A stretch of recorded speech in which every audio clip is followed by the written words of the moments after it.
ഓണം കഴിഞ്ഞ് വർക്കൊക്കെ നടന്നുകൊണ്ടിരിക്കുകയാണ്. അപ്പോൾ അതിൻ്റെ ഇടയ്ക്ക് നമുക്ക് ഓണം കഴിഞ്ഞ് ഓണത്തിന് തൊട്ട് മുമ്പ് ഒരു വണ്ടി തട്ടിയിട്ട് നമ്മളെ ഗാരേജിലേക്ക് വന്നിട്ടുണ്ടായിരുന്നു. ഈ ഒരു വണ്ടിയാണ്. അപ്പോൾ അതിൻ്റെ വർക്കുകൾ ഇവിടെ ഓരോരോ സ്റ്റേജായിട്ട് ഞാൻ പാർട്ട് 1, പാർട്ട് 2, പാർട്ട് 3 എന്ന് കാണിക്കുന്നുണ്ട്. നിങ്ങളെ കാണാത്തവരുണ്ടെങ്കിൽ ജസ്റ്റ് ഒന്ന് പോയി കണ്ടേക്കിട്ടോ. അപ്പോൾ ഇതിൽ വണ്ടി തട്ടി, വണ്ടി അപ്രോൺ ബെൻഡായിരുന്നു. ആ ഒരു left side right side apron bend ഉണ്ടായിരുന്നു. ആ വണ്ടി നമ്മൾ പ്രോപ്പറായിട്ട് വലിച്ച് പ്രോപ്പറായിട്ട് ലെവൽ ചെയ്ത് മെഷർമെൻറ്റ് നോക്കി ലൈൻ എടുത്ത് കറക്റ്റ് സെറ്റിങ് കഴിഞ്ഞിട്ടുണ്ട്. റേഡിയേറ്റർ കണ്ടൻസർ കാര്യങ്ങളെല്ലാം ടൊയോട്ട ജെന്യൂൺ തന്നെ യൂസ് ചെയ്തു. അതേപോലെ തന്നെ ഇതിന് കൂളൻ്റ് ടാങ്ക് എയർ ഫിൽറ്ററിൻ്റെ കേസും ജെന്യൂൺ തന്നെ യൂസ് ചെയ്തു. കൂളൻ്റ് അടക്കം കസ്റ്റമർ ജെന്യൂൺ പാർട്സ് തന്നെ വാങ്ങിക്കൊണ്ട് വന്നിട്ടുണ്ട്. അപ്പോൾ അങ്ങനെ മെക്കാനിക്കൽ പരമായിട്ടുള്ള എല്ലാ സാധനങ്ങളും ജെന്യൂൺ തന്നെ യൂസ് ചെയ്ത് ഡെൻറ്റിങ് കാര്യങ്ങളൊക്കെ പ്രോപ്പറായിട്ട് എടുത്ത് വർക്ക് ചെയ്തുകൊണ്ടിരിക്കുന്ന ഒരു വണ്ടിയാണ്. ഇപ്പോൾ ഇതിൻ്റെ വർക്ക് ഇപ്പോൾ വണ്ടി നിലവിലിപ്പോൾ സ്റ്റാർട്ട് ചെയ്യാൻ പോവാണ്. അപ്പോൾ അത് ഞാൻ നിങ്ങളെ കാണിക്കാമെന്ന് വിചാരിച്ചു. അപ്പോൾ ജിബു എയർ ഫിൽറ്റർ വെച്ചിട്ട് എയർ ഫിൽറ്റർ വെച്ച് ഒരു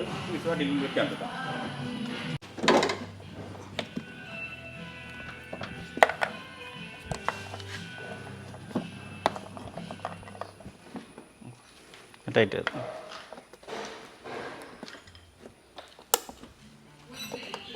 വോൾട്ട് കറക്റ്റല്ലേ?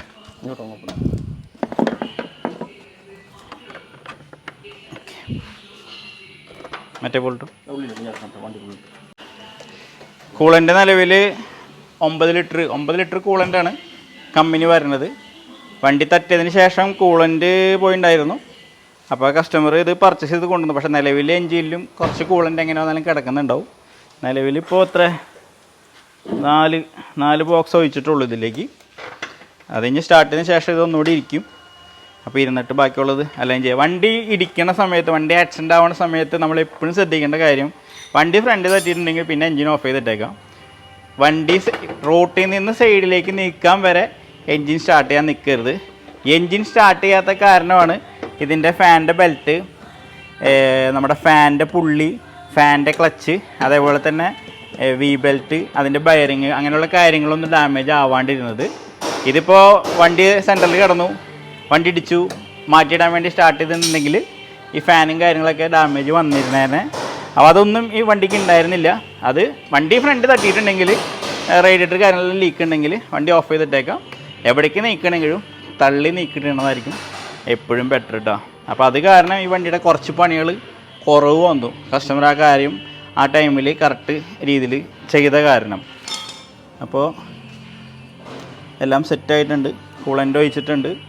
കൂളൻ്റ് ഇനി താഴേക്ക് ഇരിക്കും. ഇത് സ്റ്റാർട്ട് ചെയ്ത് കഴിഞ്ഞ ശേഷം എയർ ഫിൽറ്റർ ടൈറ്റ് ആയിട്ടുണ്ട്. എയർ ഫിൽറ്ററിൻ്റെ സെൻസർ ടൈറ്റ് ആയിട്ടുണ്ട്.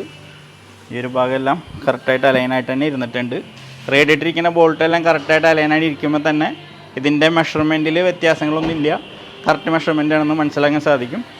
അപ്പോൾ ഇനി നമുക്ക് വണ്ടി സ്റ്റാർട്ട് ചെയ്യാം. ചേട്ടാ സ്റ്റാർട്ട് ചെയ്തോ.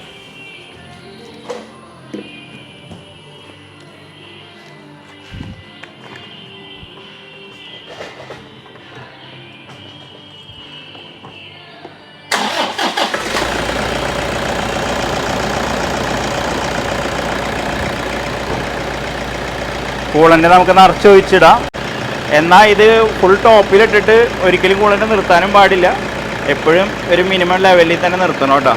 ഞാനിപ്പോൾ ബോട്ടലിലേക്ക് ഒഴിച്ചിട്ടാണത്. ഇത് ടോപ്പ് അപ്പ് ആവാൻ വേണ്ടിയിട്ടാണ്. അപ്പോൾ ഒന്നുമില്ല, വേറെ ഒന്നുമില്ല. അപ്പോൾ ഈ വണ്ടിയുടെ സ്റ്റാർട്ടിങ്ങും കാര്യങ്ങളൊക്കെ ഒന്ന് ജസ്റ്റ് കാണിക്കാൻ ചെറിയൊരു വീഡിയോ ചെയ്തതാണ്. ഇതിൻ്റെ പാർട്ട് 3 വീഡിയോ, ഫൈനൽ വീഡിയോ വരുന്നുണ്ട്. വണ്ടി സ്റ്റാർട്ടായി ഒരുപാടെയും കുഴപ്പങ്ങളൊന്നുമില്ല. അങ്ങനെ ഇന്നോവയ്ക്ക് അങ്ങനെ പ്രത്യേകിച്ച് കുഴപ്പങ്ങളൊന്നും വേറെ ചാൻസ് ഒന്നുമില്ല. ഇടിച്ച് നിൽക്കണ ബ്ലോക്കായിട്ട് നിൽക്കണ സാധനങ്ങളെല്ലാം ലെവൽ ചെയ്തിട്ടുണ്ടെങ്കിൽ തന്നെ പ്രശ്നങ്ങളെല്ലാം തീരും. അപ്പോൾ ഇനി നമുക്ക് ഇതിൻ്റെ ഫൈനൽ വീഡിയോസ് അടുത്ത വീഡിയോ ആയിട്ട് വരുന്നുണ്ട്. മിക്കവാറും തിങ്കൾ ചൊവ്വയൊക്കെ ആയിട്ട് വരാൻ ചാൻസ് ഉണ്ട്. അപ്പോൾ കാണാം.